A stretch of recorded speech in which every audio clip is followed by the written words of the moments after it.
Municipals heat జిల్లాల పర్యటనకు CM Revanth Reddy ఏర్పాటు బీఆర్ఎస్ నేతల బస్తీబాట అర్బన్లో పట్టుకు బీజేపీ యత్నం ఇప్పటికే ఇన్ఛార్జ్ మంత్రులు ఎమ్మెల్యేలను సీఎం దిశానిర్దేశం జోరుగా శంకుస్థాపనలు అభివృద్ధి పనులను ప్లాన్ కేడర్ను కాపాడుకునే పనిలో కేటీఆర్ వరుసగా జిల్లాల టూర్లు ఖమ్మం పర్యటనకు కొద్ది గంటల ముందే కాంగ్రెస్లోకి గులాబీ కార్పొరేటర్లు మున్సిపాలిటీలో తమను ఆదరిస్తే అభివృద్ధి అంటే ఏమిటో చూపిస్తామంటున్న బండి సంజయ్ హుజురాబాద్ జమ్మికుంట మున్సిపాలిటీలో ముందస్తు ప్రచారం అని చెప్పి చూస్తూ ఉన్నాం. వచ్చే నెలలో మున్సిపల్ ఎన్నికలకు సర్కారు రెడీ కావడంతో రాష్ట్రంలో రాజకీయ వాతావరణం హీటెక్కింది. పార్టీ సింబల్స్పై జరిగే ఎన్నికలు కావడంతో ప్రధాన పార్టీలన్నీ ఛాలెంజ్గా తీసుకుంటున్నారు. ఇప్పటికే 3 ప్రధాన పార్టీలైన కాంగ్రెస్, బీఆర్ఎస్, బీజేపీ నుంచి నేతలు బస్తీ బాట పట్టారు. పంచాయతీ ఎన్నికలు 66% సర్పంచ్ స్థానాలను గెలిచిన కాంగ్రెస్ అదే ఊపుతో మున్సిపాలిటీలపైన 3 రంగుల జెండా ఎగరవేయాలని ఉత్సాహంతో ఉన్నది. CM Revanth Reddy, PCC president Mahesh Kumar Goud ఇప్పటికే మున్సిపల్ ఎన్నికలపై రివ్యూ చేసి మంత్రులు, ఎమ్మెల్యేలకు దిశానిర్దేశం చేశారు. ఇన్ఛార్జ్ మంత్రులు తమ సమక్షంలో జిల్లాల వారీగా ఆశావాహుల జాబితాను రెడీ చేస్తున్నారు. బస్తీలో అవసరమైన పనులను గుర్తించి ఎమ్మెల్యేలు, మంత్రులు జోరుగా శంకుస్థాపన చేస్తున్నారు. దీంతో పాటు చేరికలపై అధికార పార్టీ ప్రధానంగా ఫోకస్ పెట్టింది.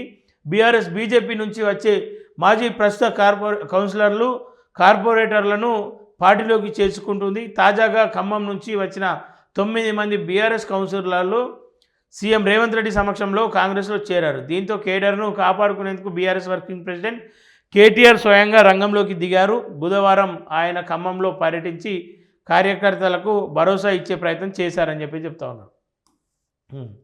12 మున్సిపల్ ఓటర్ల తుది జాబితా విడుదల. రాష్ట్రంలో గడువు ముగిసిన 117 మున్సిపాలిటీలు, 6 కార్పొరేటర్లకు సంబంధించిన ఫైనల్ ఓటర్ లిస్టులను ఈ నెల 12న విడుదల చేయాలని ఆయా మున్సిపాలిటీల కమిషనర్లు, కలెక్టర్లను రాష్ట్ర ఎన్నికల సంఘం కమిషనర్ రాణి కుముదిని ఆదేశించారు. ఈ మేరకు కలెక్టర్లు మున్సిపల్ కమిషనర్లతో బుధవారం ఆమె వీడియో కాన్ఫరెన్స్ నిర్వహించారు. ఓటర్ తుది జాబితా పోలింగ్ స్టేషన్ల వారీగా ముసాయిదా జాబితా విడుదల చేసి టీపోల్లో అప్లోడ్ చేయడం, 16న పోలింగ్ స్టేషన్ వారీగా ఫోటోలతో ఓటర్ల తుది జాబితా ప్రకటించడంపై ఆదేశాలు ఇచ్చారు. పోలింగ్ నిర్వహణకు అవసరమైతే బ్యాలెట్ బాక్సులు, రిటర్నింగ్ ఇతర అధికారులను నియమించాలన్నారు. పోలింగ్ సిబ్బంది నియామకం కోసం ఉద్యోగుల వివరాలు టీపోల్లో అప్లోడ్ చేయాలని సూచించారని చెప్తా ఉన్నారు.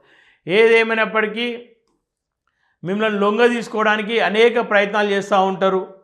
ఇలా వాళ్ళ హామీలు ఇచ్చుకుంటూ ఏదో మిమ్మల్ని ప్రలోభాలకు గురి పెట్టడానికి చేస్తూ ఉంటారు. కానీ మీరు ఒకటే గుర్తుంచుకోవాలి, ఖచ్చితంగా పార్టీలు మారితే మీకు పెద్దంతరం రాదు. మీకు ప్రజల్లో ఉన్నటువంటి పేరే మీకు అధికారాన్ని తీసుకొస్తాయి. మీకు ప్రజల్లో ఉన్నటువంటి పేరే మిమ్మల్ని అందులో నెక్కిస్తాయి. మీకు ప్రజల్లో ఉన్నటువంటి పేరే మీకు కుర్చీలో కూర్చుండబెడతాయి. అంతేగాని మేము ఖర్చు పెడితేనో లేదంటే ఇంకేదో చేస్తే అని చెప్పేసి అంటే అన్ని సందర్భాలు అవి వర్కౌట్ కావు. ఇలా పార్టీల నీడి కేవలం మీ స్వార్థం కోసం పార్టీల నీడే వాళ్ళు ఖచ్చితంగా ప్రజలు మీకు బుద్ధి చెప్తారు. అదొక అంశం పక్కన పెడితే ఇలా శంకుస్థాపనలు చేస్తూ ఉన్నారు కాంగ్రెస్ వాళ్ళని చెప్పేసి అంటారు. ఈ శంకుస్థాపన కేవలం శంకుస్థాపన పెట్టి శిలాఫలకం పెట్టి రిబ్బన్ కడిగేసి దీనికే అంకితం కాకుండా అక్కడ మీరు గెలిచినా ఓడినా ఖచ్చితంగా ఆ ప్రాంతాన్ని అభివృద్ధి చేయాలి. అది మీ బాధ్యత. ఇవాళ మీరు ఎన్నికలు రాగానే శంకుస్థాపనలు గుర్తొస్తూ ఉన్నాయి. ఇవాళ ఎన్నికలు రాగానే మీకు ప్రజలు గుర్తుకొస్తూ ఉన్నారు, మురికి వాడలు గుర్తుకొస్తూ ఉన్నాయి, గల్లీలు గుర్తుకొస్తూ ఉన్నాయి, బస్సులు గుర్తుకొస్తూ ఉన్నాయి. కానీ తర్వాత ఆ బస్తీలను పక్కదో పట్టిస్తూ ఉంటారు. ఆ బస్తీలో ప్రజల సమస్యలు పట్టాయి మీకు.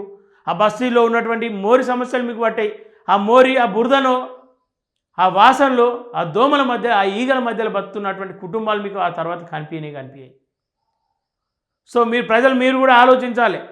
ఎందుకని చెప్పేసి అంటే ఎన్నికల తర్వాత మీ ఓటుతో పని అయిపోయిన తర్వాత మిమ్మల్ని ఖచ్చితంగా పక్కన పెట్టేస్తారు. మీతో వాళ్ళకి అవసరం ఉండదు. సో మీరు ఏం డిమాండ్ చేయాలన్నా, ఏం సాధించుకోవాలన్నా, ఏ అభివృద్ధి మీ ప్రాంతంలో జరిపించుకోవాలన్నా ఇదే సమయం. వాళ్ళ అవసరానికి మనల్ని ఎట్లయితే ఉపయోగించుకుంటూ ఉన్నారో, వాళ్ళ అవసరానికి మనల్ని ఎట్లయితే బానిసలుగా చూస్తూ ఉన్నారో, మన అవసరం మన పని కోసం, మన అభివృద్ధి కోసం వాళ్ళను అదే విధంగా మనం వాడుకోవాలి. అది కాంగ్రెస్ కావచ్చు, రేపు బీఆర్ఎస్ కావచ్చు, రేపు బీజేపీ కావచ్చు, ఏ పార్టీ అయినా కావచ్చు. మన పనులు అయినప్పుడు ఆ పార్టీ ఏదన్నా కానీ, అవతలున్న నాయకుడు ఎవరన్నా కానీ వాళ్ళతో ఏం ఒరిగేది ఉండదు మనకు. కేవలం మనకు ఇంకా కూడా రేషన్ బియ్యం మీద ఆధారపడేటువంటి అనేక కుటుంబాలు మన రాష్ట్రంలో ఉన్నాయి. ఇలా సన్న బియ్యం వస్తూ ఉన్నాయి, సంతోషం. ఉపాధి దొరికి సరైన విద్య వైద్యం దొరికితే ఆ కుటుంబానికి ఆకలి బాధలు ఎందుకుంటాయి? ఇలా సన్న బియ్యం కోసమో లేదంటే దొడ్డు బియ్యం కోసమో ఇంకా కూడా రేషన్ షాపులలో నిలబడేటువంటి పరిస్థితులు ఎందుకుంటాయి? పదే పదే పదే చెప్తా ఉన్నాం. రాష్ట్ర ప్రజలు ఇంకా కూడా ఓటు బ్యాంకుగా మాత్రమే ఉండకండి, రాష్ట్ర అభివృద్ధిలో భాగంగా అండి. యువత కూడా ఆలోచించాలి. ఇంకా ఉద్యోగాలు అడుగుతూ ఉన్నారు. దొంగలను పట్టుకొని మాకు ఉద్యోగాలు కావాలి అని చెప్పేసి డిమాండ్లు చేస్తూ ఉన్నారు కదా. ఆ డిమాండ్లు చేసే కంటే రాజకీయ చైతన్యం తీసుకురండి, ఓటు చైతన్యం తీసుకురండి. ఆ ఓటు సరైన వ్యక్తికి పడితే, సరైన వ్యక్తిని అసెంబ్లీలో కూర్చోబెడితే, సరైన వ్యక్తిని కౌన్సిల్లో కూర్చోబెడితే, మన కోసం మాట్లాడే వ్యక్తిని ఆ ప్రయత్నం చేస్తే మార్పు వస్తుంది. స్థానిక పార్టీలను తొక్కే ప్రయత్నం చేస్తూ ఉన్నారు. త్వరలో మరో పార్టీ రాబోతూ ఉందని చెప్తా ఉన్నారు. ఏ పార్టీ ఏదైనప్పటికీ సరే ఈ రాష్ట్రాన్ని, ఈ రాష్ట్ర అభివృద్ధిని కోరుకునే వాళ్ళను గెలిపించే ప్రయత్నం చేయండి అని చెప్పేసి ఈ సందర్భంగా కోరుకుంటా ఉన్నా.